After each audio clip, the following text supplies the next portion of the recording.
علامہ ابن کثیر کو پڑھ، اسی طرح اور جتنی مصدقہ تاریخ کی کتابیں ان کو پڑھ، تیرے سامنے یہ حقیقت آئے گی کہ امیر معاویہ رضی اللہ تعالیٰ عنہ نے آخری وقت میں یہ کہا تھا کہ اے یزید تو ہے میرا بیٹا، نہ میرا جنازہ تو پڑھائے گا، نہ مجھے غسل دے گا تو، نہ مجھے کفن پہنائے گا۔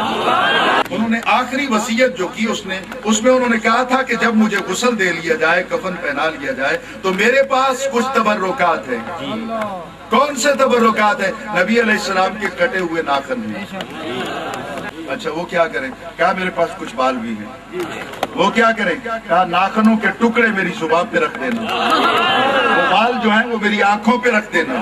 کیوں رکھیں گے؟ کہا یہ میرے پیارے نبی علیہ السلام کے بال مبارک ہیں، یہ ناخنوں کے ٹکڑے نبی علیہ السلام کے ہیں، میری آنکھوں پہ میری زبان پہ رکھ دینا اور پھر مجھے دفن کرنا۔ نبی کا صحابی بھی ہے، نبی کا عزیز بھی ہے، رشتہ داری بھی ہے، تعلق داری بھی ہے، قریبی تعلق داری ہے، باوجود اس کے نمازیں بھی پڑھی، روزے بھی رکھے، حج بھی کیے، جہاد بھی کیے، نبی کے پیچھے بھی نمازیں پڑھی، باوجود اس کے کہا یہ ناخنوں کے ٹکڑے، یہ بال میری آنکھوں پہ میری زبان پہ رکھ دینا۔ پوچھا کس لیے؟ کہا قبر میں کام آئیں گے،